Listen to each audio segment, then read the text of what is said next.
Hi, everybody. Thanks for tuning in to episode 35 of Double Cross Anime, the podcast. This week, we're going to cover episodes 8 and 9 of Run with the Wind, Gridman, Irozuku Sakai no Ashitakara, as well as the first 6 chapters of Aku no Hana, or Flowers of Evil. We decided to pick up a manga series this week. We're going to be covering that for the next few months, I guess. Mhm. And then Gridman. No, not Gridman. A different robot show. Giant Robo. Episode Giant 3. Robo. We're working our way through that 90s OVA. Right. Where are we starting? So let's start with the one that's gonna be the last one that we to cover for the postcard Right. Last time. last Uh, time, the yeah. final times. We're Alright. Irozuku. Irozuku is what Mario is talking about. And I'm Whooper. I don't know if I said that. I can't remember. You didn't say that. You was hiding your identity until now. Until now. It's because I was so embarrassed to have watched this show in the first place. Oh my And god, Irozuku. we both ranked this as like our biggest and best pick at the start of this season. Yeah, I was, yes. I was really like it, like the first episodes. I have some reservation then, but I still think that it will overcome somehow. Turn out that it doesn't. Yeah, So that's now true. You did say like I kind of feel as though the lead character is like kind of bland and mopey and is not going to drive the story, and I was like, no, it's fine. It's a story about overcoming depression and stuff. It's good. That didn't work out. well, all right. Irozuku is a show that has many good themes. So if had themes about like coming to love yourself, coming to be more independent, to just embrace life. So it had the themes, it had the visual. The visual look very good. It still look good. I don't know, man. I'm Right. finding it to be like less attractive looking every week. But honestly, that could just be that I care less and Just less about what's happening all the yeah, time. I agree. But it is the show that doesn't have any plot, any main plot. So basically, in every single episode, you will see like these club members going to do some exhibition. So they do some club activities, which is going to one place, taking the pictures, hanging out to each other, and that's it. Yeah, I wish there were some sort of like, I don't know. I wish their club were involved in some sort of competition, Yeah, well, like a yes, photography competition or something. Like even if it's something as stupid as like getting ready for a cultural festival or just something, some goal or right. target that they're aiming at or building to. But we don't even have that. It's just like, oh man, I sure am happy that I'm here with all my friends. Yeah, right. That's that as well, and it doesn't help that like the group mentality are basically the same. So whenever like Hitomi spill out some of her secrets, they still react the same way. They still like, oh yeah, poor girl, we will support you. Yeah, they're definitely their friendships like they're too tight knit of a group. I Yep, feel they're just like always laughing with each other and they're just all always on good terms like buddy. yep. I don't know, man. It's it's been hard to watch for the last couple weeks. And being the show that have no conflict, they have to create the conflict by like pairing them together. So like all the romantic stuff that we see this week. Well, we So knew that was going to come up eventually, right? yeah, I know, but it wasn't good at all. Like the way that show Yeah, the confessed class president. Yeah. the class president confessed to Hitomi. It I just don't feel it. It come to the point that I don't really care to any of the characters Well, to really invest into this development. right. Yeah, I agree. But he especially is like a non-character. Mm. He's just like a piece of cardboard who has a crush on the main girl and who is ignorant of Rabbit Chan's crush. Whatever her name is, Asagi. Ashagi. Yeah. I actually That's think just his whole role is like once in a while he says some little line of dialogue about, oh, I'm the class president and this is what our group is doing next. And then apart from that, he's just like, a little point in the love pentagon. He's one of the intersecting points. well, but it you can say the same for any other characters as well. I don't know. I don't think that's true about Hitomi, who's the main character, so she just gets a lot of focus. Or Kohaku, who I'm sorry, I mean the side character. So Kurumi, the girl with the glass, or Chigusa, the other boy. Is he like the playboy guy? He's not really the playboy. He just speak his mind. I don't know, man. In one of these two episodes, they're like out and about. I think what episode was it? It was episode 8. It's the one where Hitomi, like, it's her turn to pick where they're gonna go for their exhibition or to shoot their photographs or whatever, and she decides to just take pictures along the route that they normally take to school. Mm-hmm. And Chigusa's like walking down the steps or something, and there are a couple girls who like are standing off to the side, and he like, he looks over at them and I don't know, says something or winks or something like that, and they're both like giggling and blushing. All right, is that your definition of a playboy? Yeah. I mean, it's kind of anime's definition of being a playboy. All right. Yeah, but no, not really. He's just like, I don't know, he's goofy and he's like flirty and stuff. Yep. So I just hate him. Yep. So I still get the point of the last episode about show, like confess, because it reflect into Aoi as well. The one who like also have a feeling for Hitomi but doesn't really do anything about it. Yeah.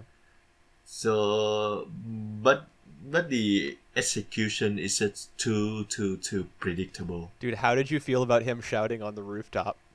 It just overblown. I burst out laughing when it happened. All right, just isn't that like a big trope in anime? I feel like I've seen that in probably half a dozen series. People like shouting to release their feeling. Well, yeah, and that's another thing in anime. They're always like, "Oh, you're not honest with your feelings." So then, of course, the only way they can be "quote unquote" honest with their feelings is by going up on the roof and like screaming their brains out, I guess. And it was perceived as too cool, Oh, what Aoi said. Oh, I'm jealous with you. Is that what he said? I don't remember. No, you are incredible. Oh, did he literally say you're incredible? I think so, yes. Wow. So yes. Well, I mean, if it's in the script and it appears in subtitles at the bottom of the screen, it must be true. Oh, by the way, for Ashagi, the one who always draw the rabbit, I think that's the pun of the name as well, because the rabbit in Usagi. Yeah, Usagi. Yeah. And her name is Ashagi. Yeah, that's why I called her Rabbit Chan. Yeah, well, yep. Rabbito Chan. And she doesn't really so she know right away that it's Show who confessed to Hitomi. Right. Yeah. And she obviously upset about that. It's all predictable. I mean, it just is. So. I mean, you're talking mostly about episode 9, which is when the romantic triangle thing starts to really get beat out. I don't. But we're not even paying enough attention to episode 8, which is literally just nothing happens. A bunch of fluff. Yeah.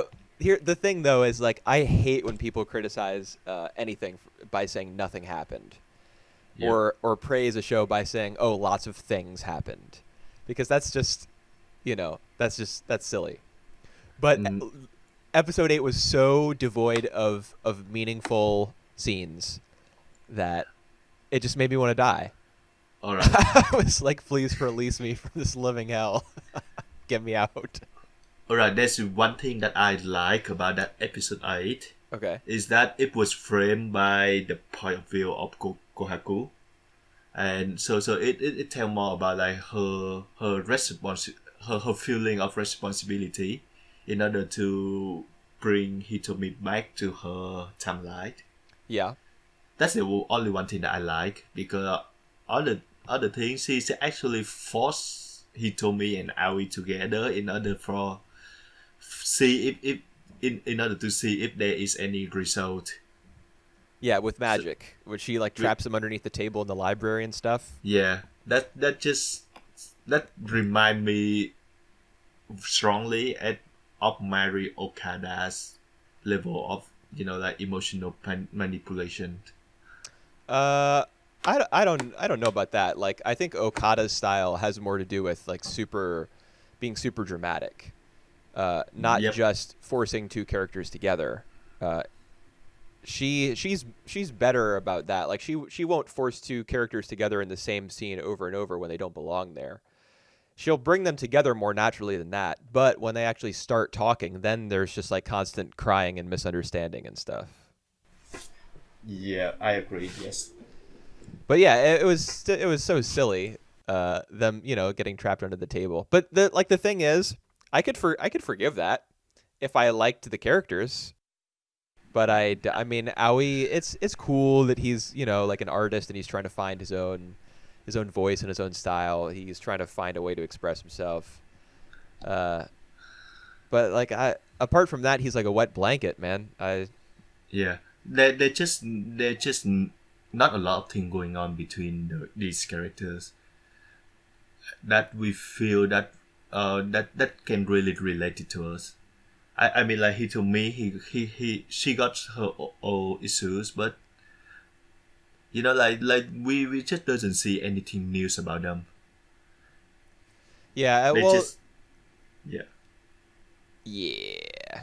they just keep repeating. Like there's nothing as a like a growth between them. Well, that's kind of the point of the show. I feel like the statement that I think episode 8 was trying to make is that there's like beauty in ordinary places and in just ordinary scenes between people. Because Yep. if you think about it, like Hitomi chooses to go when she needs to find a place to take her pictures, like I was talking about earlier, she Mhm. chooses just the route that they take to school, and she finds, like plants and buildings to take pictures of, and she's like, "Oh man, this is all so beautiful." So it's kind of like the show is telling us that there's something wonderful about monotony or about the ordinary. But Yep. you have to draw that out with a story Mm-hmm. that actually takes the viewer somewhere, and you have to draw that out with characters that will actually want the viewer, like make the viewer want to be brought along from Mm-hmm. week to week, and that's just not going on here. Yeah, that I agree. And so that's our final decision is to just drop the show once and for all. This is the third series out of the four that we started with that we're dropping. Yeah, right. This season is not going to sing well to us. Hey. Yeah, this is definitely like now that I've kind of looked back and thought about all the series that have come out every season this year. This is my least favorite. Although I do think that there's still like tons of variety. Yep. There. Like I agree. Yes. Zombieland Saga is very strange and colorful in the Yep. sense that it's like it's something totally weird and new. Yep. And there's action series and there's romance and blah blah blah. Even Karakuri Circus is not like your regular shonen show either. I haven't watched it since episode 5 or 6 or something. But Yep. yeah, it is a little different, I guess. It just seems to But come from a different time period, which it does. that's right. Yeah, Alright. there's something for everybody this season, and there usually is in an anime season. But I mean, I'm just not liking this one very much. I guess I don't know. Yeah, alright. So we decide to drop Irozuku after this week. Yep. We're gonna pick some shows later, so you will know what the other show is next week. Yeah, when we I think when we we have our decide eye our on episode. we have Yep. our eye on one, but uh, I'm not going to say what Let it is. let's see if Whooper like it. Yeah. Like to talk about it. Yeah. I'm cool with everything, man. I know you definitely are cool with everything. I'm cool with nothing. Well, all right. Let's get to the next show then. Sure. The episode 8 and 9 of Gridman. Let's do that. All right. All right. So what Gridman's cool. Gridman saved this season. I agree. I definitely agree with you on that. Especially in episode 9, just which I just watched like an hour ago. It blew me away. And I guess we can start with that one. We don't have to go in order. All right. Yep. What was so what were your general impressions about the dream episode? It's it well for like the very first moment that we see, we know that it isn't real. It have a very like dream logic into that. What was the very first thing that we see? We see the traffic light. No, Oh yeah. we, Ding ding ding yeah. ding. It's not the traffic light. It's the train light. Right. Yeah. So we see that every time where like we skip next to the other person dreams. Yeah, because we do kind of go back and forth between. I mean, a lot of it is told from Akane's And- perspective, but we also get some of Yuta, some of I- Utsumi, some of Rika. Actually, no, we don't. Actually, like in the first few short sequence like that, we get those scenes from the character's perspective. So first from Yuta when she wake up, she saw Akane, then to Utsumi, Yeah, and then to my favorite girl. What's her name? Rika. Rika. Yeah. Yeah, but don't So you the- think that a lot of it is told from Akane's perspective? So that's the thing, because at first they were told from this guy perspective until we learn that it's kind of it have a dream quality to it. So it switched to Akane's point of view. Okay. So like I would say like Akane point of view is like another layers like underneath that we eventually see and learn about it. I mean, I guess it's true that it does open with Yuta's perspective because it's him waking up, and that it wasn't.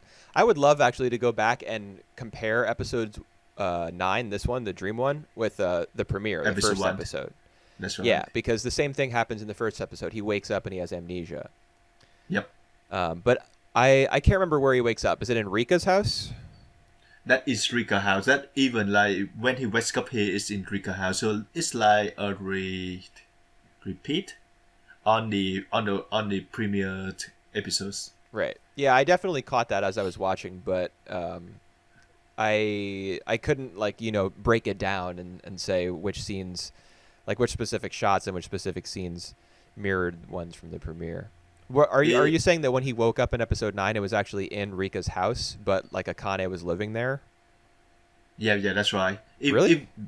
Yeah, that's right. Even Akane call Rika mother as mama. Yes. So like she played Rika roles at that scenes. But then later, when she invites Rika over to her house, she's not living Alright. at the junk shop.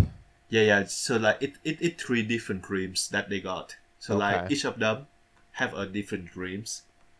So Akane basically just like manipulated them into like their old dreams.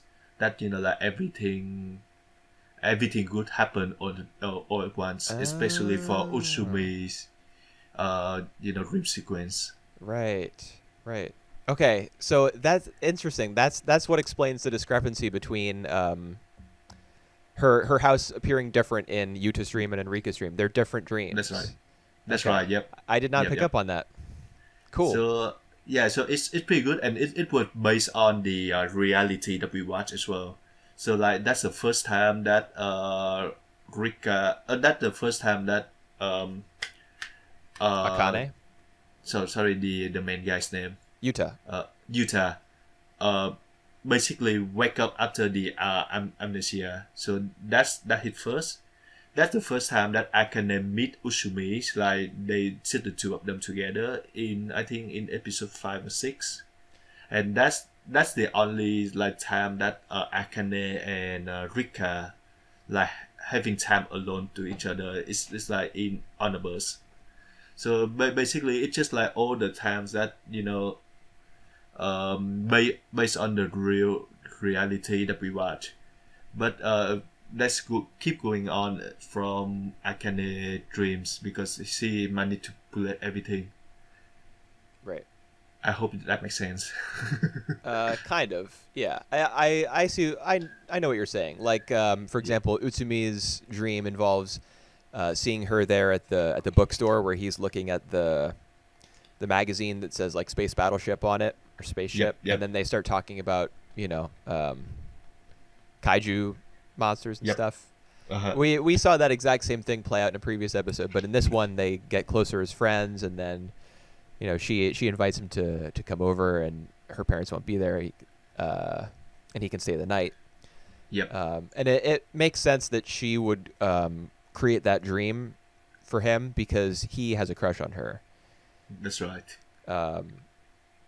And So I mean, I think the other dreams make sense too because I had this theory like a couple weeks ago. Yep. I think that she likes Yuta. I think Akane likes Yuta.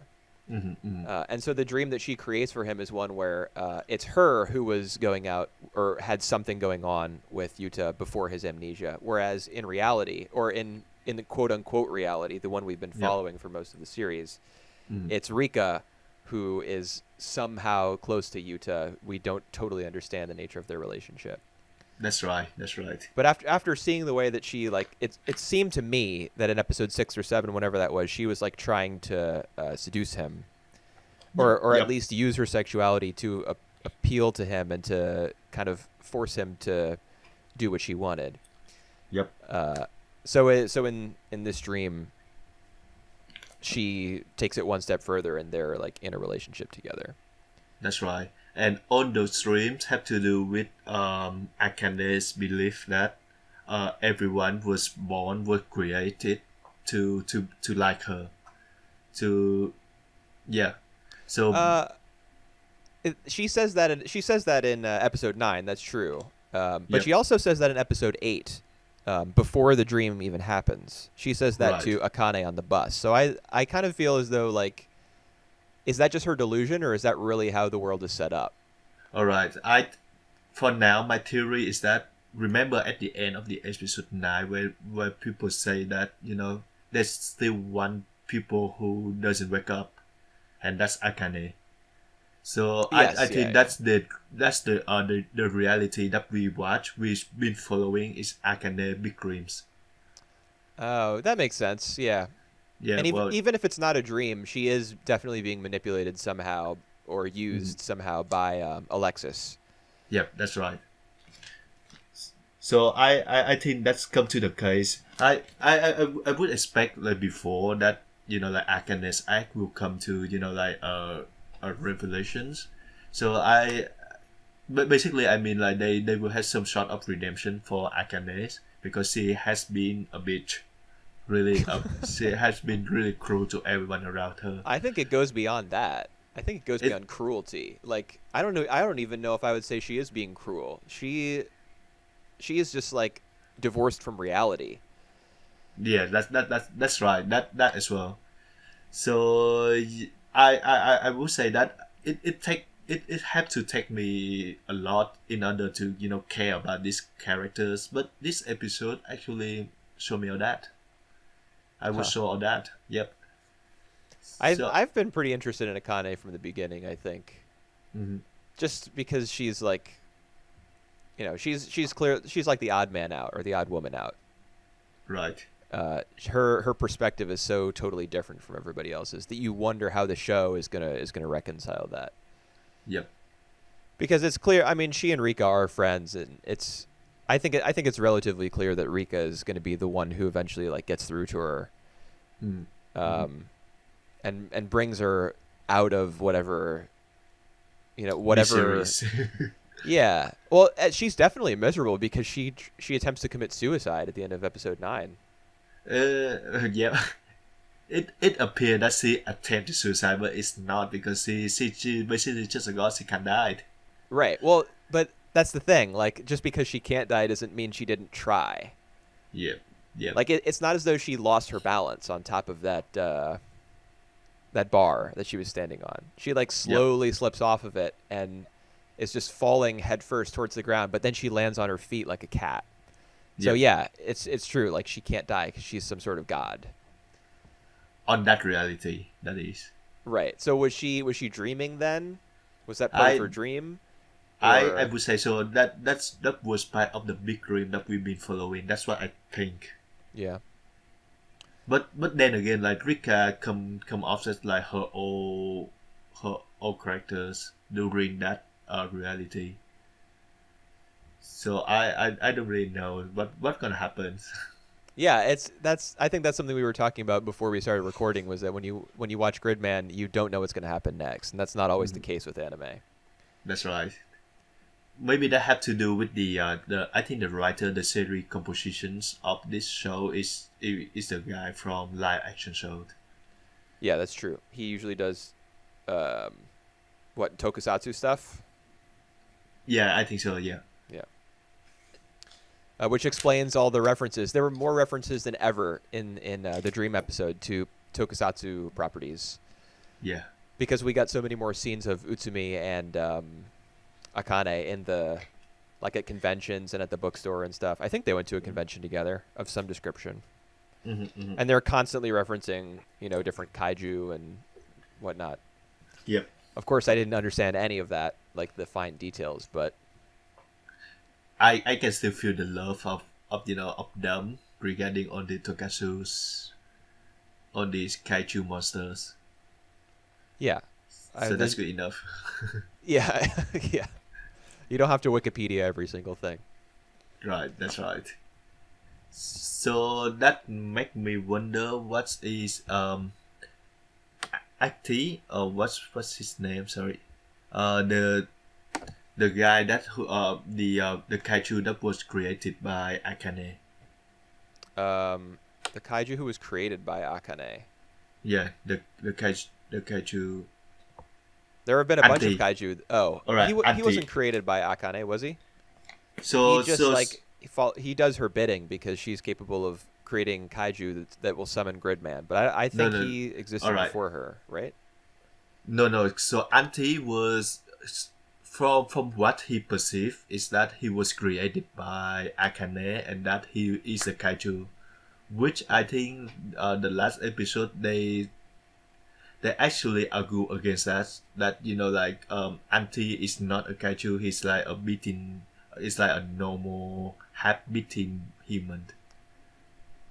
Wait, what? That he is a kaiju though. We've seen him transform. Yeah. But yeah, but I think like in some point of the episode that I watched, I recall that the guys in black mentioned him that he's not a kaiju. So like his real identity is I think a human who can transform into a kaiju monster Um, or something. I think I know what you're talking about. It's in episode. It's at the end of episode 8, which is like the culture festival one. Or Is it? wait, is it? No, it just happened just then. So like in episode 9. Okay, but you are talking about the scene where like Gridman is all assembled with all 4 parts, and Yeah. it's Caliber who's talking to him, and he says Gridman will not appear before you because you're a human. Or I don't remember if he says human, but he says you have a living heart. Yeah, you have a living heart. That's right. You're a living being with a heart, or something like that. Yeah, that's right. But I don't think that disqualifies him from being a kaiju necessarily. I mean, I think he's a kaiju in the same way that the kaiju girl from episode 6. Yeah. Like he's kind of similar to her. Yep. So like developed into he evolved into something more than kaijus. Yeah, something like that. But I don't think Akane created him. I do think so. All right. Now because he always believed that Akane created him, and I have never questioned about that. But I think it might be true that Akane isn't the one who created him. I kind of feel as though the show directly argued against her having created him. In episode maybe 7, where Yep. he like disobeys her orders or something, and he's supposed to be punished by Alexis Yep. independently of Akane. Like it's actually Alexis who is in control of him, or Mm-hmm. something like that. It's really easy to forget or to misinterpret plot points because the plot itself is so elusive Yep. in this show. Plus, the Which presentation is pretty fast paced and atypical. it's not actually fast paced Oh at man, all. really? No, Gridman. No, Gridman is like, like it's if I have to point out one quality about Gridman, I think it's like minimalism. It's like the mix between minimalism and whenever the action goes out, it goes over the top. It's not that over the top, but it goes like wild. But like everything come before that is very minimalist. I didn't really get that impression from these 2 episodes. Like the Right. culture festival one was very busy. Because they had to do the entire, what was it, 5 days leading up to the culture Yeah, festival. by Everything was by do punctuated by like those photos. yeah, that's what I mean. Like they doing that just like by one, like that's supposed to be a Twitter pictures, I think, Yeah, I got of the of, sense that it was a social media thing. of counting down the event, which I think it does the job really, it does the job really well. But yeah, they just like doing on the anticipation with just no single counter shot. That's pretty impressive. So I remember that moving pretty quickly, moving through the days leading up to the culture festival like pretty fast. And especially like episode 9, the way that it cut back and forth between different perspectives, that was like I was getting whiplash, man. My head was like swinging back and forth trying to keep up with what was happening. And especially well, like 6 months actually passed during that dream because we see the calendar on the wall says April 4th, which is April Fool's Day. Wait, is that April yeah, Fool's Day? Or is April 1st April Fool's Day? yeah, April 1st. Okay. We see the calendar on the wall says April 4th. Hmm. When Rika walks into the nurse's office to talk to Akane, Yep, yep. and then Hibiki or Yuta says that it's October. Well, since they're all separate dreams, maybe that doesn't necessarily mean half a year passes. I don't Yeah, know. that's right. But it's the very first episode that we see that I see. There is some more others, like settings, other settings, um, regarding like when Akane and Yuta, when Yuta just realized that everything was a dream, they are in a new setting, which is something that they haven't done before. They have been repeated on the setting. Right. You mean the Yeah, cemetery? yeah, the cemetery, and it look very different from the only thing that we seen before as well. I mean like it look a lot brighter for some reason.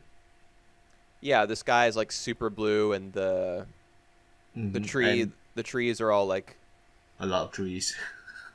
yeah, there are a lot of trees, and it's not as though they're like there's like a lot of dense foliage, but Mm. I don't know what kind of tree it was. I wish I did, but like there were little spots of like super bright green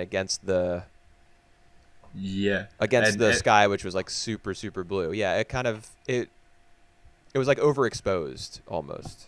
yeah, I think that for a reason, but I just feel that it's like the very first setting that like that stand out against the rest of the show.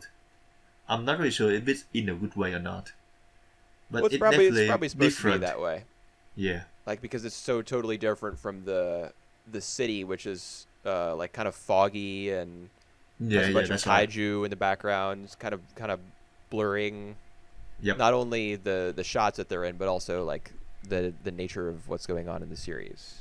that's right. That's right. So yes, so far I really love Gridman. I think it's improving a lot, and for episodes it's not episode 9, it's episode 8, 7. I think that the visual had dropped a bit, but now it just going straight back to be really good. Hmm. I'm happy. Cool. Yeah, it's I like watching it. Definitely, it looks nice. Yep.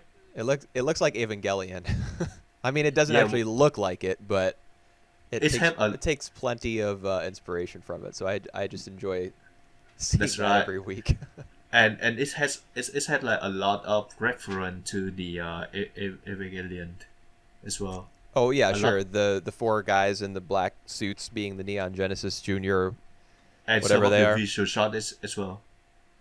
Yeah. If you look up the Sakura blog, they have like some of the comparison between the E.V.I.L show and this one. Yeah. So like there are some scene that they did this one really, like just straight off borrowed Yeah, from I'm the sure there's source. some stealing going on because they feel pretty similar Yeah. sometimes. In fact, Uh, the entire concept of like an alternate reality yep. with characters playing different roles and stuff, like we saw in the Dream episode, Yeah. that's from Evangelion. Is it? Yeah, They have that as well in Evangelion. Oh my god. yeah, I but need to watch. it's not exactly the same as they did it in this show. It's a little different, but Right. the concept. I mean, the concept has obviously existed long before either show was on television. But Yep. I can tell you one shot that it was borrowed from Evangelion. what from these two Remember? episodes? No, from the beach episode. Remember when the three of them, Yuta, Usumi, and Rika, they went they have to call the guys in black, and they don't. And Yeah, they you're did, talking about the yeah. Go on. I know what you're talking about. all right, because they didn't have a cell phone, so they need to go to the payphone in order to like to call the house. Yep. And that shot is a reference to the Eva show. Yeah, to episode 1. That happens in the first episode of Evangelion. Oh, first episode as well, and I don't recall it at all. Interesting. You got to watch it when you get some time. Yeah, I know. I will. It's pretty damn good. I will. All right. Let's. Do you have anything else No, on we've been talking Gridman? about Gridman for like 25 minutes or something. Yeah, I know. It's good enough. It's a lot to talk about. So let's get to the next show, which is Run with the Wind. Yeah. It's still pretty good. Yep. Run with the Wind. It is pretty good. I actually feel a bit, like annoying at Kokeru characters when he's flat out tell Prince that you if your performance isn't improved, it's better that you quit. I was happy about that. You was happy about that, all right? Yeah. Not because like I don't like Prince or because I like Kakeru. Uh-huh. The reason I was happy about it is because I really feel as though it's time for Prince to shape up, or for the show to like push him forward as an athlete. I don't know, and I mean Right. it did plenty of that. Like you've got the whole thing with Kakeru being like if your time doesn't improve, just need to get out, Mhm. and we've got everything with him trying to get the treadmill. Yep. So it's obvious that he has some desire to improve, but it's time. It's time for him to stop running like a little velociraptor, and like gasping for breath after 30 seconds of like staggering along the track. Like I don't want to see that anymore. We're 9 All right. episodes in. All right. You know because he did try his best. He did. So He what? did make- So what? I No, don't no, want to he- see him hobbling along. All right. He did make an effort. So I think that's count as well. I don't know. Like all the stuff with what do you think? Running is just about speed. When Haiji says that. Yeah. Like that's that's literally what running is about when you're going to a track meet where they're timing you. That's what your goal is to run fast. All right. So maybe that's the point of the episode 9 when like all the characters actually don't run. So like half of them don't Yeah. run, but they do the cheering, and most of them is especially Kakeru and Prince learn how different it feel when you see that on the sidelines. Yeah, I really like that scene. I thought that was great Yeah, I thought that was great as well. because you don't actually see Kakeru and Prince like start to cheer. You don't see the moment when it happens. You Yep. see King and Nico-chan and of course Uh, Haiji, who's like doing the little windmill with his arm, like that last lap. You that see, that that that's really fun. yeah, it was. You see them cheering, and you see Kakeru kind of like observing all of them, and then like and looking out at his teammates. And then Yep. you see them looking back, and all of a sudden, Kakeru and Prince are cheering on the side. I thought it was really neat that we didn't get to see them like begin to cheer, Yep. but rather Yep. we saw the runners look back, and Yep. then when they did, all five guys were all like cheering in unison. You know that all that matter because it's more about this guy, how this guy feeling, how this guy who are running, they feel about like having someone supporting them. So I think thumb ups for the direction of that scenes. Yeah, It was spot on, it was a lot. It was certainly a lot better than the scene that came afterwards when which they were all is like walking away from the track meet and it's like sunset, yeah and they're all walking on the sidewalk and there's like this super swelling orchestral music, like they've all just reached some sort of like revelation and their lives have changed forever. That was way too much. Like if you go back and listen to it, it's as though uh, they've just run the Hakone Ekiden and taken first place. That's the kind of music that's playing. all right, maybe that's the event that changed their life forever. Shape up who they gonna be in the future. It was too much. It was like the show was like screaming, "Guys, they're bonding. They're bonding." Yes, I know they're bonding. Just let them talk. All right, I still don't see the reason why Hachi would leave Nico and the other guy and King. Right. Why he wouldn't let them run? Yeah, aside because I still think that they have a good shot of of getting the line on time, the Yeah. official record. For Nico-chan, it might be because he's skipping meals. All right, yep, I don't know what the deal is with King. I mean, honestly, it might just have been because they wanted like an even 5-to-5 ratio. They wanted like a good cheering squad. maybe. Just Uh, in terms of like composition of the scene. Yep. Well, but yeah, right. But the point also is that these five guys didn't make it in the end. Yeah, I thought I was disappointed when I learned that the twins didn't qualify. I was sad. I was like, Yeah, really, after all that cheering and stuff, they didn't do it. yeah, right. But there's plenty of time still. There's like 12 more episodes or 14 more episodes or something. Yeah, and now we got the new issue, which is Haji. I don't know, man. He getting sick. Well, he collapsed Yeah, well, uh, for while he whatever was cooking reason. the fried rice. What do you think is happening to him? All right, I have two theories. All right. One of them, which I think the show is probably doing, and which I don't like the idea of, is that Yeah. he's just been like working too hard for everyone else's sake. Like Yep. planning their runs and cooking all their meals and just focusing on the other Yep. 9 guys rather than himself. That's why Yep. he's sick and he's got like the deadly Japanese cold or something. Yep. Um, so I that's think that's what I'm afraid is happening. I think that as well. All right. Yeah. But What is what I yours? hope is happening is that it's related to his injury, because we do get a shot of him going through physical therapy in episode Yep. 9 when he's talking to Prince. He flashes back to his time like rehabilitating his legs, Yep. and obviously that's a huge part of his character is that he was a runner and then he lost that ability. 'Cause Yeah, all right. he pursued speed too fast, which is why he's always like coming back at Kakeru and being like running isn't all about speed. I have Yep. to assume that's why he has that point of view, is because he It was paid so dearly Yep. before. All right, but there's just one issue regarding the second theory is that he's had a knee injury and it had nothing to do with collapse. Yeah, I mean that makes sense. That's probably true, but I just hope like I don't know. I hope that he's been running a lot, So Right. maybe he's put a lot of strain on his body or something. And Well, regarding that, he just running with Prince at all times. yeah.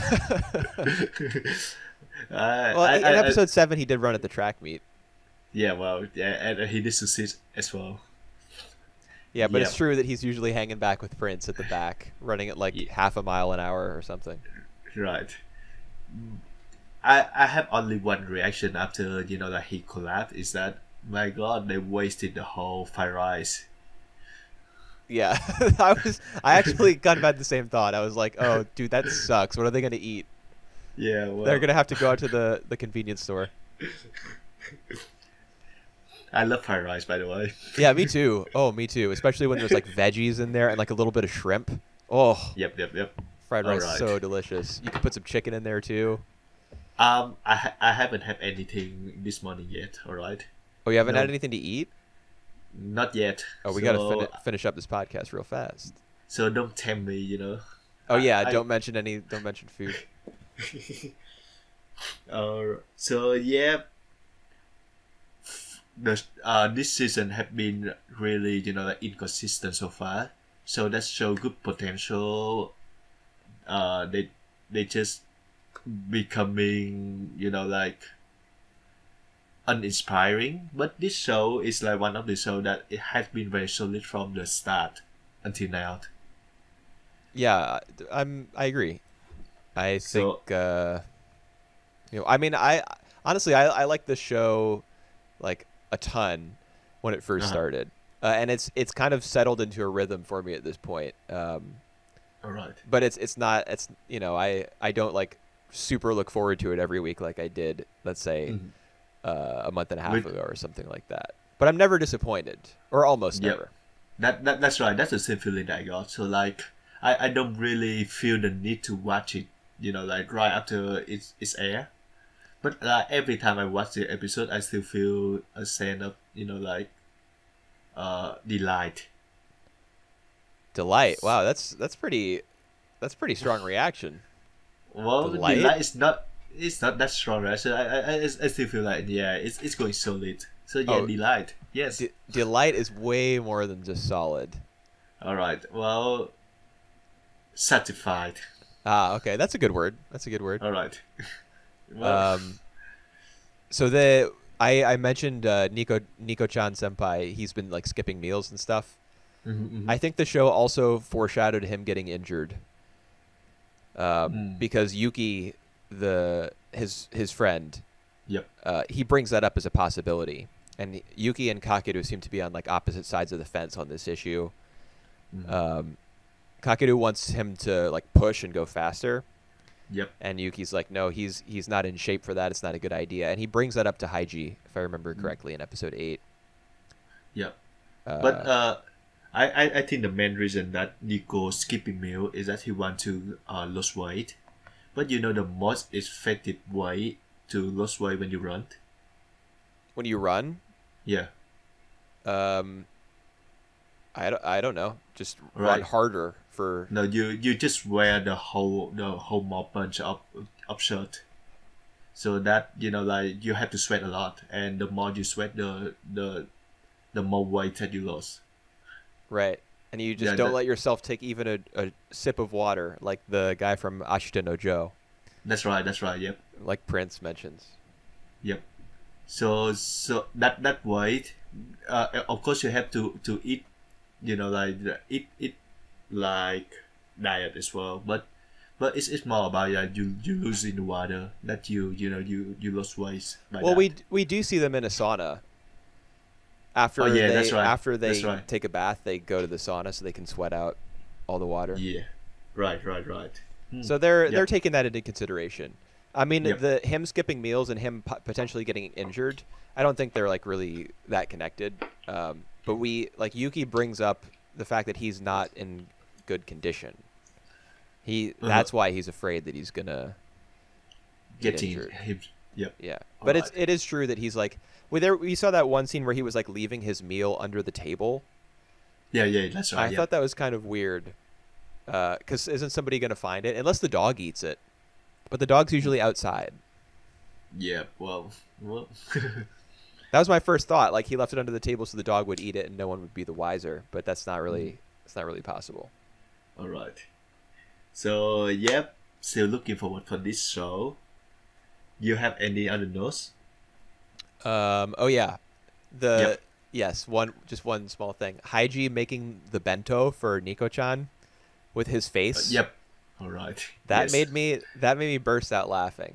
And right after I did that, I kind of I contemplated the difference between laughing out loud at that and laughing Yeah. out loud at the class The president in screaming. Irazuku screaming. Yeah, because I got a big belly laugh out of both scenes, but in one of them I was laughing at the character, and one I was laughing like with them. So it all Right. boils down to character in the end, like whether you like the characters or not. That kind of colors your perception of an entire series, like whether or not you think the art is any good, whether or not you think the story is any good. If you like the characters, you'll be pushed towards one end of the spectrum or the other, I think.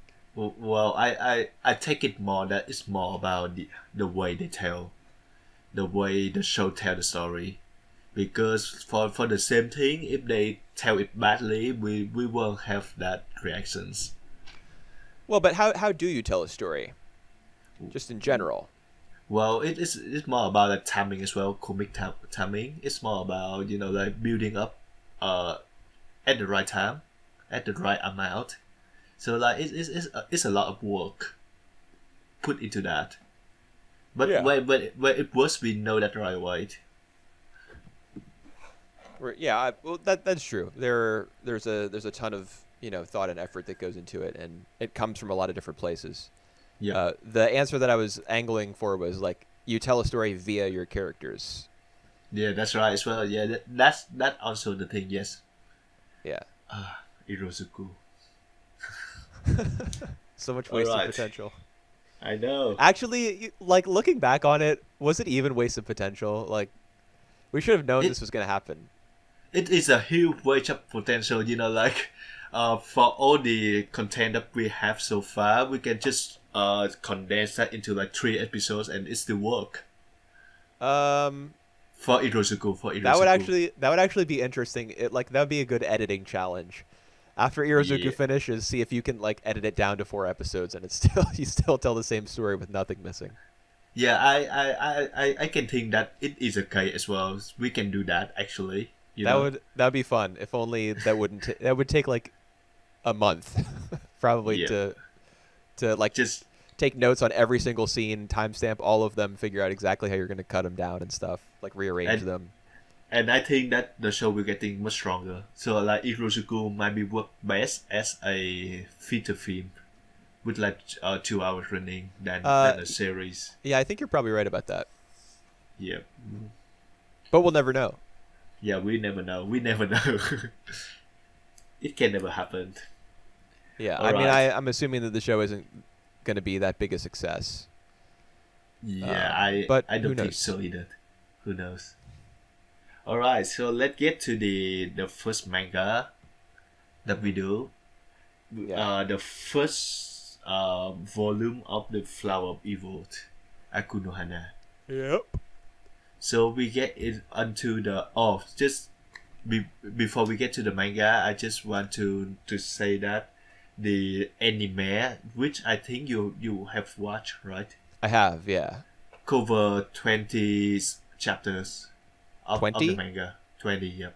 So like the beginning of volume 4. Really, So that's they- it? Yeah, they adapt like the first and second chapter of volume 4, I think. And Okay. that's it.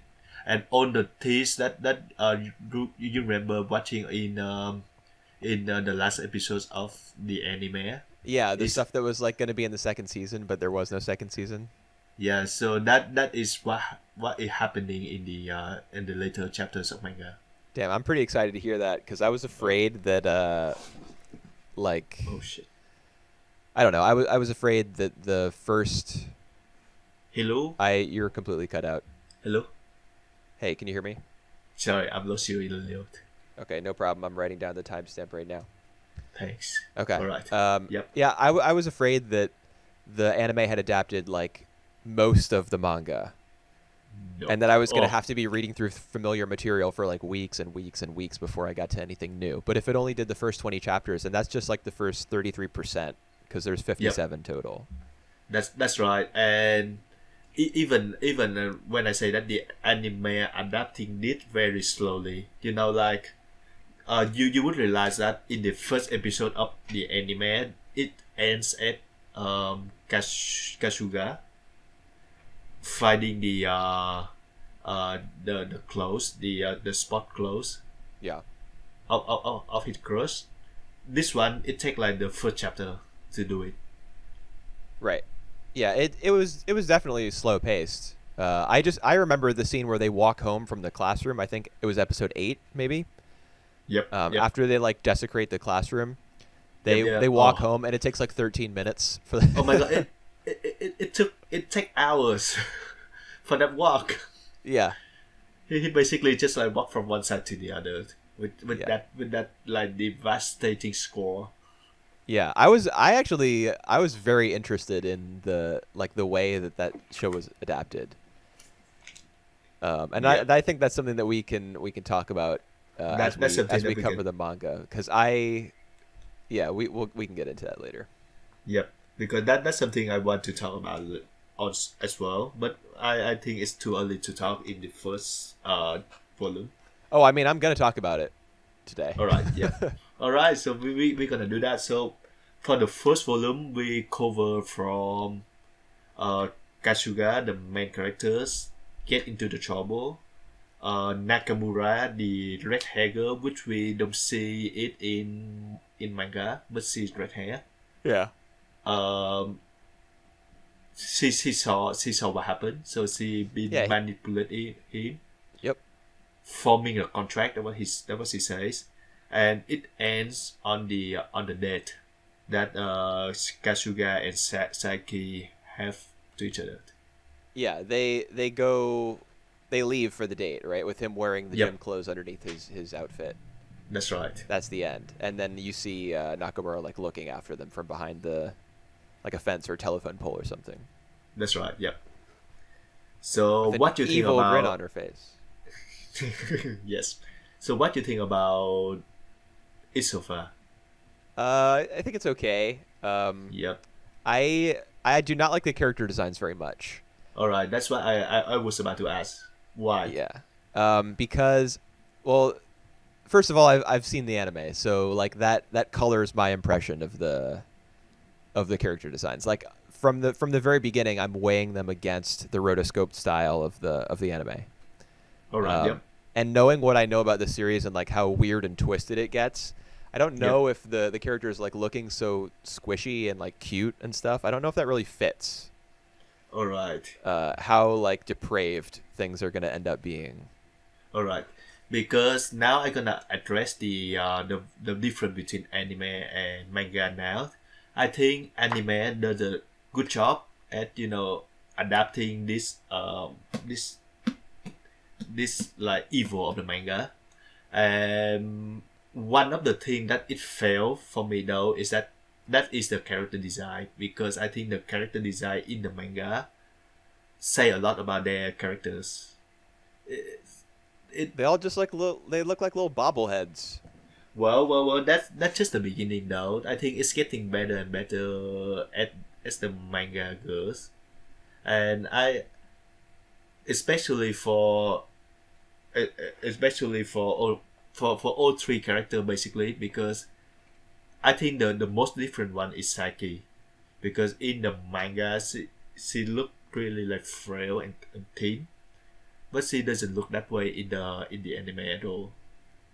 She looks really frail and thin in the Yeah, manga. in the manga, I yeah. didn't pick up on that. She just looked like a little doll. All right. Yeah. Well, that's a good. That I think that the impressions that the mangaka want to transfer across. Yes. Yeah, So 'cause she's she supposed to be look like like though. the perfect girl. That's Yep. that's why. What are we calling the main character? In my notes I wrote Takao, but Oh, I think I heard you call him Kasuga. You want to call him that? yeah. So Kashuga is like his family name. We can call him Right. Takao. No, that's fine. We can do Kasuga. I don't. All right. Because I think all the others like Saiki and Nakamura is their family name as well. Right. Yeah. Yeah. I call main characters in anime by their first name, All right. because like we'll hear their closest friends talk to them that way, or their parents, something like Yep. that. But this is a show mostly about the three main characters, all of whom are classmates, and they'll call each other by their family names, like you said. So we can That's go with right. that. All right. Yep. So let's go with that. So y- yeah, for the Kashuga character design, I actually like the manga design as well because that when I want to compare this show to another show that I always compare to, and you get what that show is, what the other one is. You already told me, but I forget, All and right, I remember not thinking that it was a very good comparison. all right, that's Shukigakure, Oh yeah, and that's right. and the Yeah, reason. definitely not a good comparison. All right.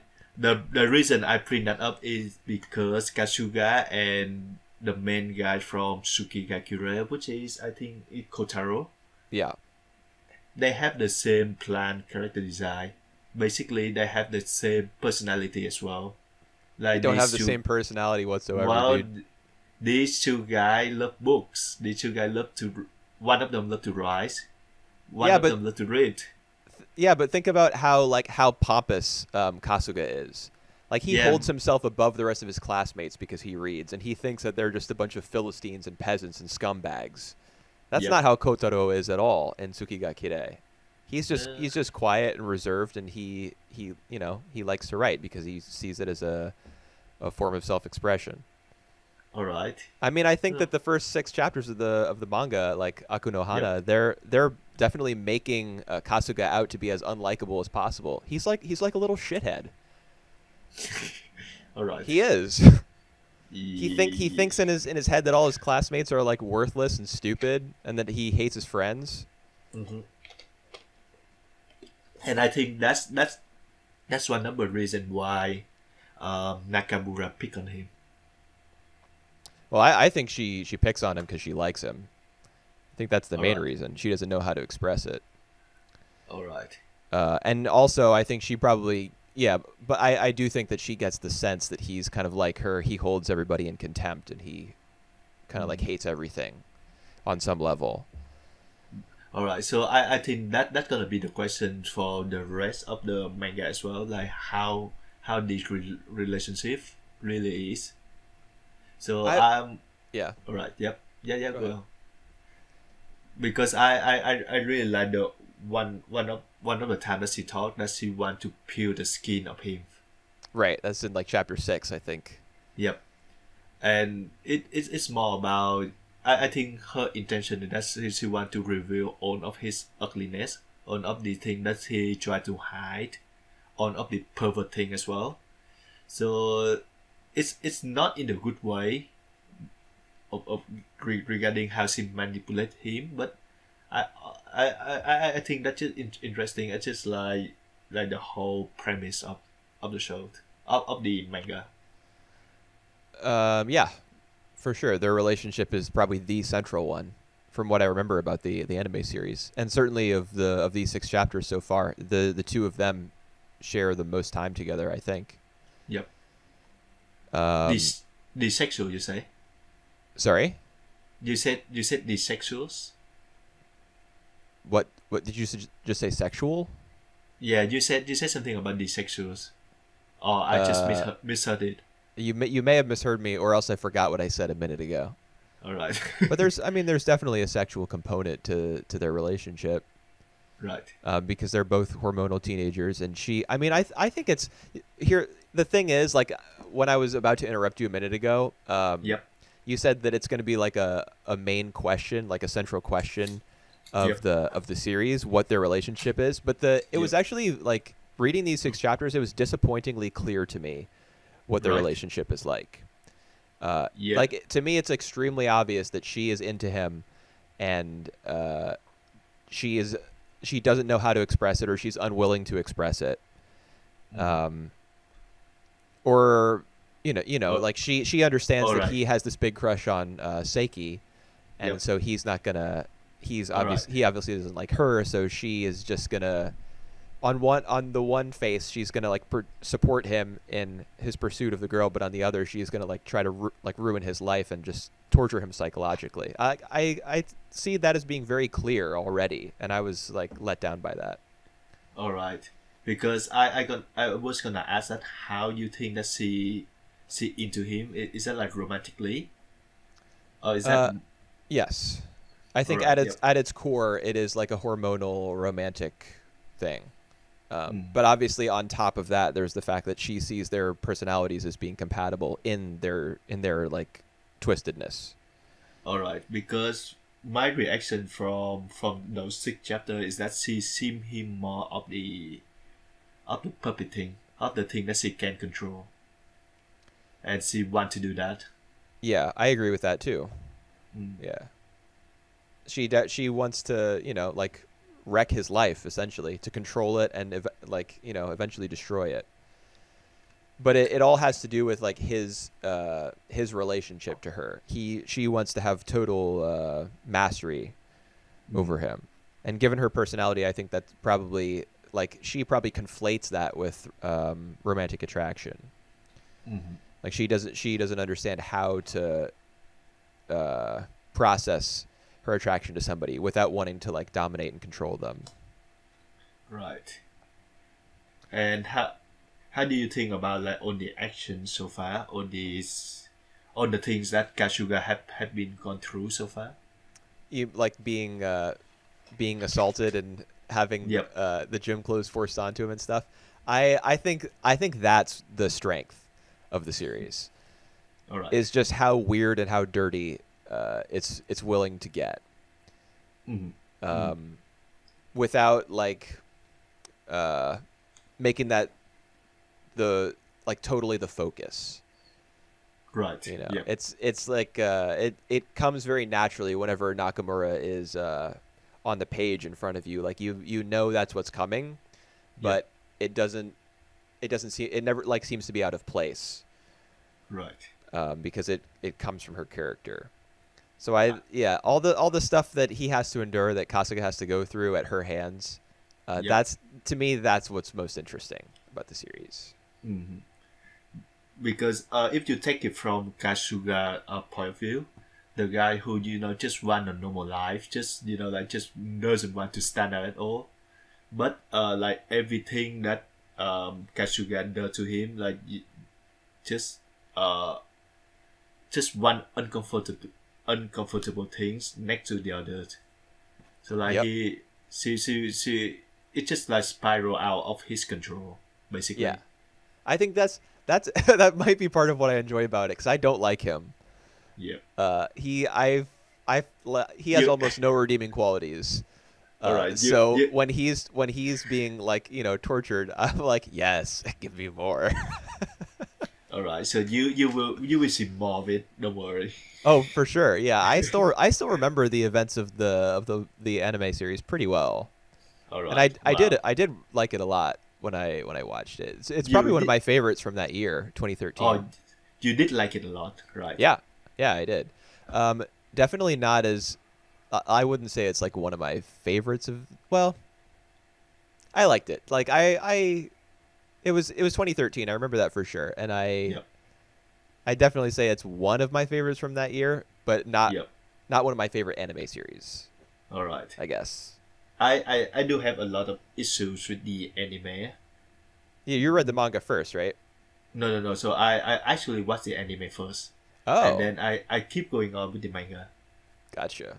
So have Yeah. you ever read these early chapters before? No, no, no.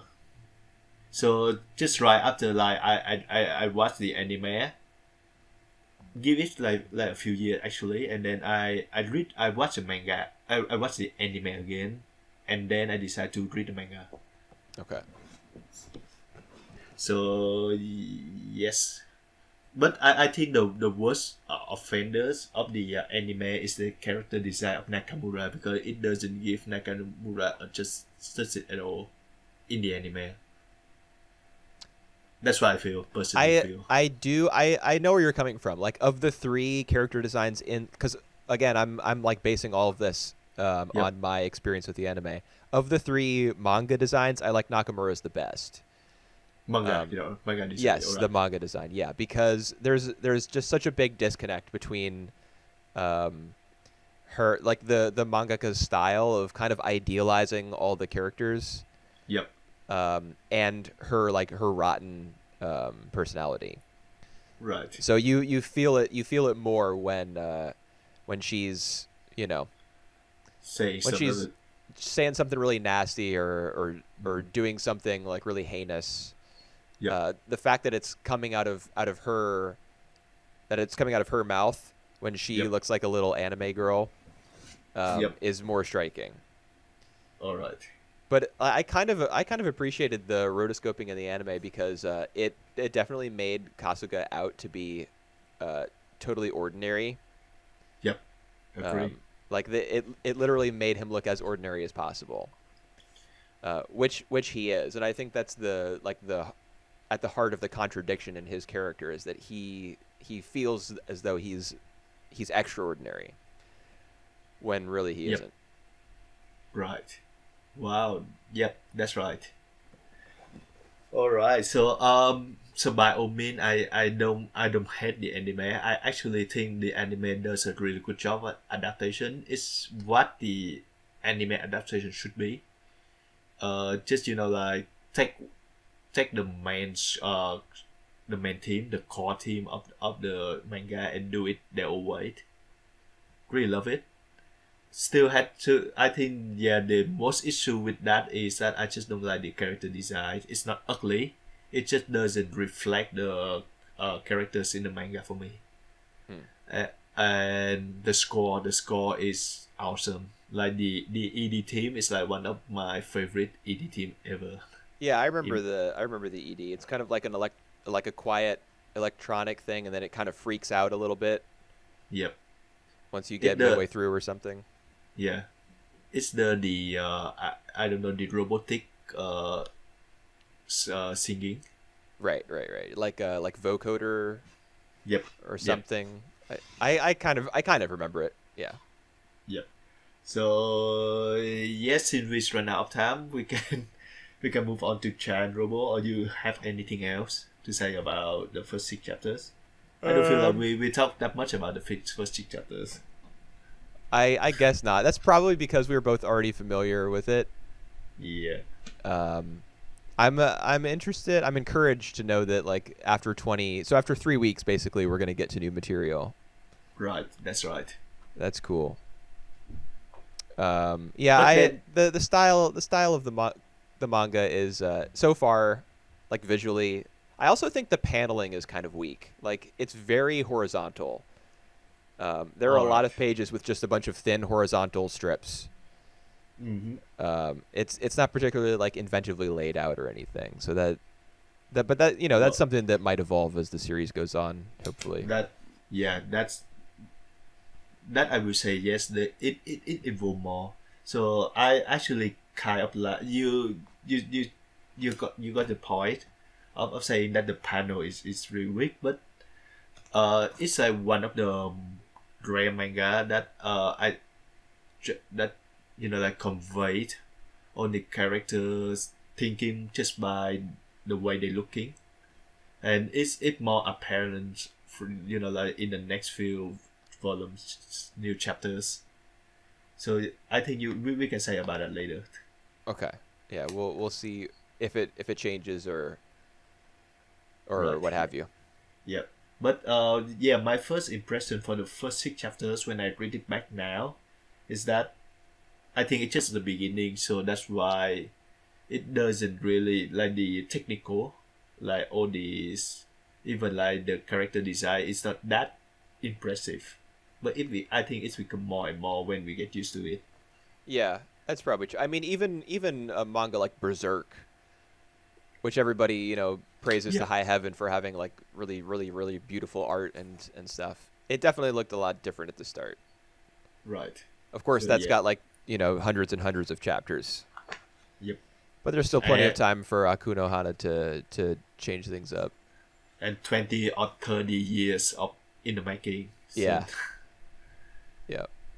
right. All right. Let's get to Chan Robonet. All right. So we're on episode 3 out of 7. Yep. This is probably my least favorite so far. I agreed. I agreed. Yeah, just a lot of time spent on. No, Robo has to be sealed away. What? Yeah. No, don't seal away Robo. I'm sorry, but he has to be sealed away. Well, can you tell me why? No, I don't have to explain myself. No, Yeah. don't seal away Robo. And if you don't follow the others, you're not fitted to be an expert. Right, an expert of justice. And they did that anyway. Yeah, And they lose. yeah. So Oh man, yeah. It was terrible the way his arm broke apart, his right arm. right. But I actually that's the one point that I really wanted his arm to be broken, because this guy he was told not to do that and he did it anyway. Yeah, well, I mean, Tetsugyu kind of enables him. He takes that big airship to where are they again? Shanghai, right? Shanghai, yep. Yeah, because The the fall oil of Shanghai. fields. Mhm. I mean, Tetsugyu is the adult, and he takes him along. It's Yep. not as though the kid, like the 12-year-old kid, broke into some secret facility and got Robo out of there and stuff. But yeah, I mean, the fact that he is a kid, of course, he's just gonna want to be with his like robot pal and save the world and everything. I can't really Yeah. blame him for being kind of whiny in this episode, but Yeah. he well, was. he was. He deserved it. He deserved his robot's arms. No. His toys robot arm to be broken. He's just a boy. Still, he, Why? So we actually don't know why he was getting sealed away, right? Is it actually because No. they were afraid of the fact that he was nuclear powered? I don't think so. I don't think that's the case. But the guy does a very terrible job of explaining things, because he doesn't explain anything. Yeah. So- well, I that's kind of an anime staple, right? Like, Yeah. especially if you watch a lot of mecha anime or like Bones series, there's not a lot of explaining going on. Things are just kind of, like I- punching and exploding, and you get to the Yeah. story later. And I think the main reason why that he sealed it away is like he afraid that it's gonna be broken, like it's gonna be let down, like what we see. So like the very thing he afraid that happen is happening, but Maybe, yeah. yeah, but he doesn't do anyone any good if he doesn't explain his way. Yeah. So Well, he probably Well- just feels like he doesn't owe an explanation to a kid. to a 12-year-old kid, but that Or maybe that kind, maybe he hasn't even been given an explanation. well, he the one who decide everything actually. Oh, No. he said that it's from the HQ, HQ. Yeah. but I get the doubt feeling it. that he's not the one who makes the decisions. He's just like the leader of the squad. All right. Well, that explains a bit. But I mean, we get a line of dialogue, and this actually may have been hinted at in episode 2. But we get a concrete line of dialogue in this episode, number 3, from Ivan, Yep. the member of Big Fire with like the Oh, hooked yeah. nose. Yep. He actually says like quite clearly that Giant Robo used to be Big Fire's. Boyfriends, you mean? Yes, BF, of course. Oh yeah. Uh, yeah, that's The right. Giant Robo used to be that. Like, I don't know if Giant Robo created him or if they just used to control him or what the deal is. But if Daisaku's father created Giant Robo, as I think we know that he did, Yep. then maybe Daisaku's father was like part of Big Fire. Right. And so now yeah. his son is fighting against the organization that he once supported, or something like that. That's right. That actually that's actually very interesting. But I won't lie when I say that this episode is like the least dense in terms of like the detail putting in. It's more like actions. Yeah, It and even the action is all reserved for like the second half because the first half is just like don't take away my robo. Yep, right. Although So we do get some interesting like some intrigue about the relationship that Ginrei used to have with Daisaku's father. What was the deal with that? Did you catch that? no, with Daishaku father, Yeah, I didn't get that. Ginrei, you know, she's the woman in the Chinese Yeah, yeah, yeah. dress. So what does he She say? she says to Daisaku like right before she leaves on the mission. Yep. She says something about him to his father, and then she's like, "To me, that person is dot dot dot," and then you can't hear her over the helicopter. Oh, It's right when she's about to like head out. all right. So there was some sort of relationship between her and All right. Daisaku's father as well.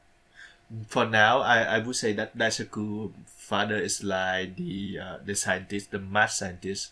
So he want to create things. So he created giant robot, but it was used wrongly. It was used in the wrong hands. So that's why he paid for that. Maybe he died because of that. Maybe That's what I take you're right not now. saying that he's Vogler. No, no. He's not follow. No. Okay, he's just another scientist who created something that like shouldn't have been created. Yep. That's like an anime trope as well. Yeah, Stay I mean both. that's already going on in this series with That's right. Vogler and the Yep. two Vogler's two kids. One of them is Ginrei. She's working for the experts, and then the other one is I forget his name, but he's working for the big fire people. Yep.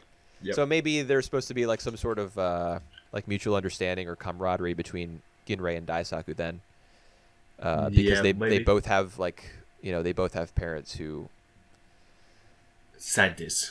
yeah scientist parents who are just making terrible weapons of mass destruction.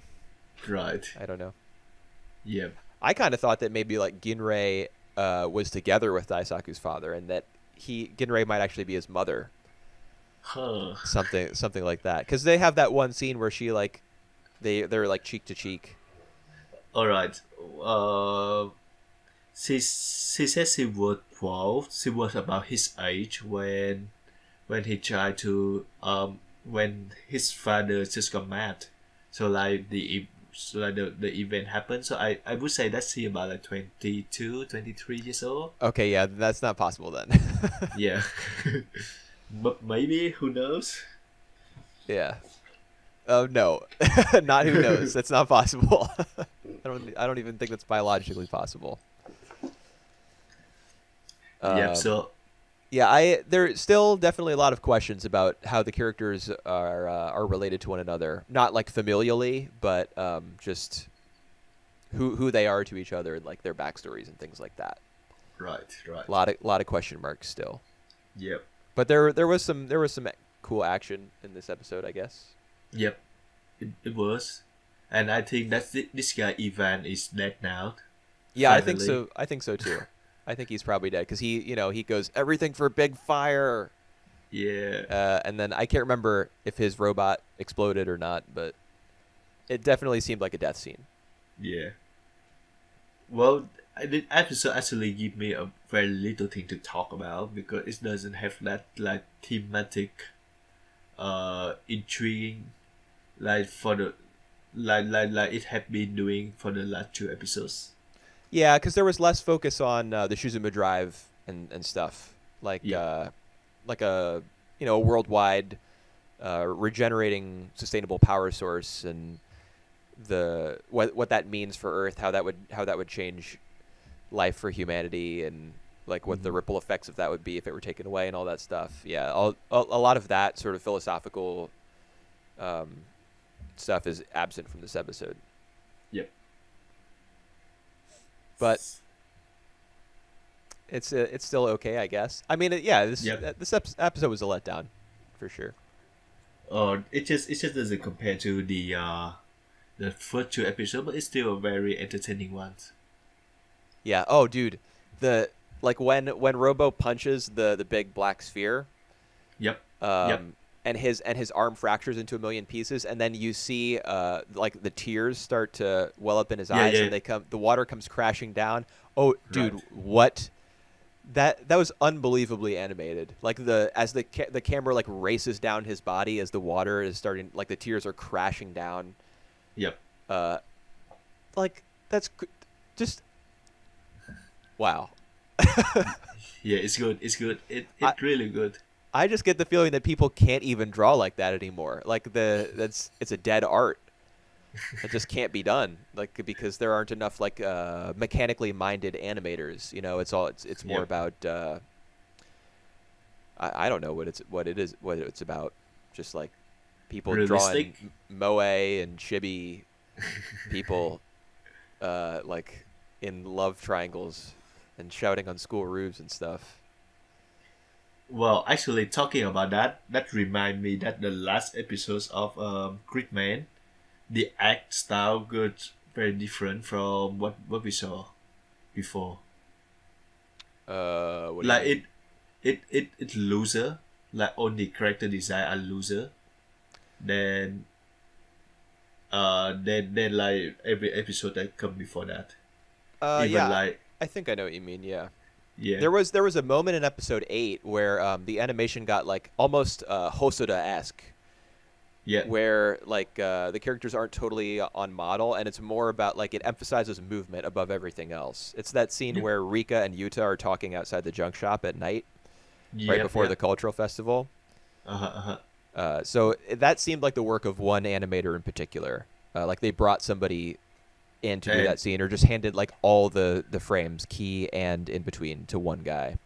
right. And this episode as well, when the three of them like running from their dreams individually, and the animation there was really loose.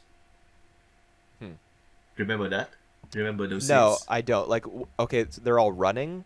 They're Oh running. Yeah. yes, yes. Now I do. Yes, yes, yes. Yep. Yeah, they're all So running like across the screen from right to left. yeah, that's right. That's right. Yeah, and it's mostly Yuta who you see Yep. running. Yeah, That's right. I was very impressed with that Mhm, segment. mhm. Now that I'm like calling it to mind. Right. And even like Greek character design are loser than than before. If you see that after the after they wake up from the dreams, they Yeah. look different. They look cute. Hmm. Mm. That I can't picture. Alright. So But getting that back to like all like everything that I've seen in Gridman so far just like pales in comparison to some shots Chan. for some scenes from Giant Robo. Like Alright. my god, dude. Yeah, that scene was really good. It Like was it it made it's me feel like sweeping. I was getting like sucked into the screen. It was Yeah, so wild. it's sweeping. It's like Yeah, epic. for sure. That's the thing. Like that's what I want from anime, you know? Mhm. I want some like crazy camera movement or quote unquote camera movement.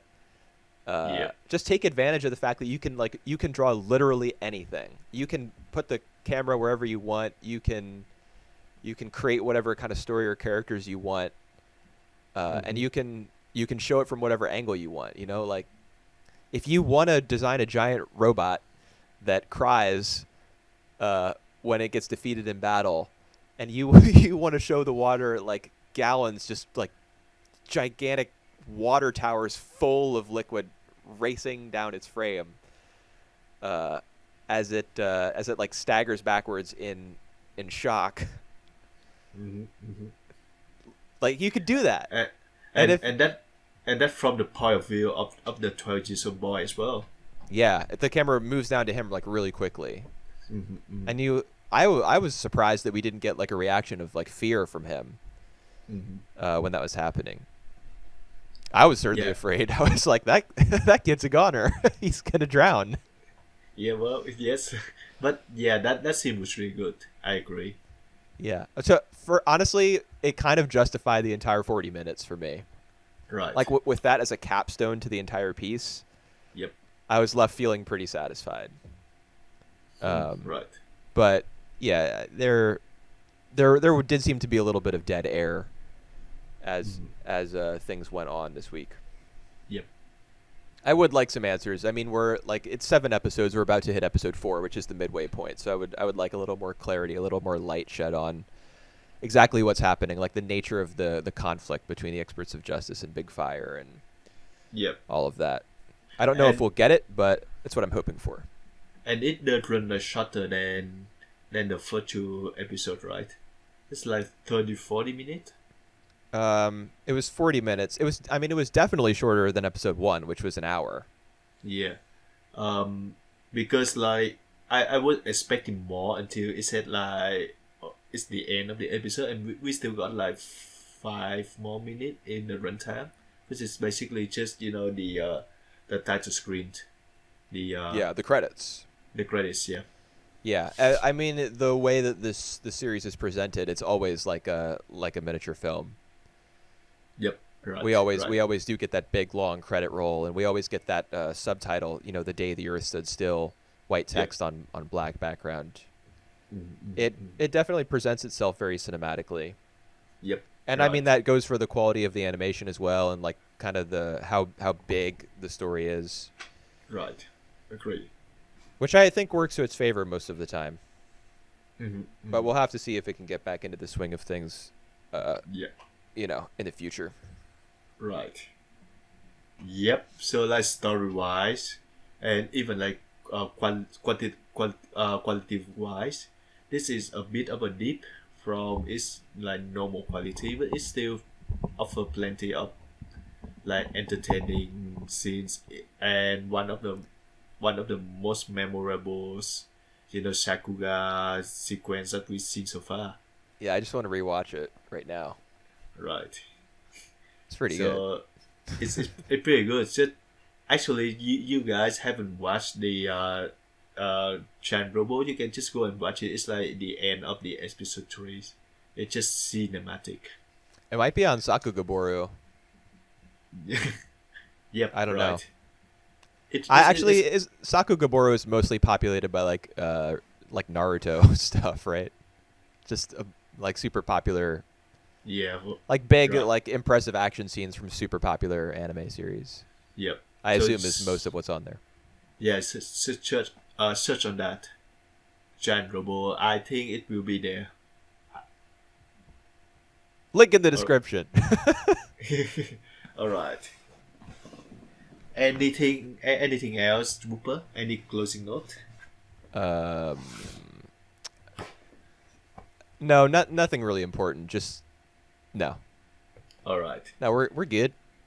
Yep. So it's now all depend on Whooper and how he feel about Bendigo Senpai. Oh, I mean, I guess you gave it away. Nah, I actually don't think that you're gonna pick that show up. So I just No, pick it up. I've already seen 7 episodes of it. I don't want to watch any more. But Yeah, that's why. I would almost rather do that show than Irazuku. That. Oh, all right. We could just But- go back and forth from week to week. Like, Yeah. I watch one of them, get sick of it, go back to the other one, get sick of that. So it's just nothing but complaining from us. Oh, for me. Yeah, well, so yes, watch more episode of that show and watch more episode of the other show, because I think you might like the other show better.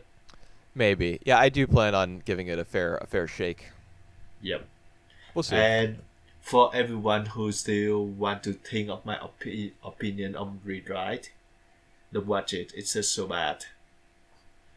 The OP is really good, or at least I Yeah. liked it. The OP, I don't like the OP either. You don't like the OP of Rewrited? No, I don't like the OP Damn. of Read Right. Shit. It's just normal. Like I don't even like any OP of this season except for maybe Zombieland Saga. I like Gridman's OP. I think it's pretty cool. It's alright. Yeah, I can I still really watch think it. the lyrics really complement the series. Huh, right. Yep. It does. And what else? The OP from what that show about spies.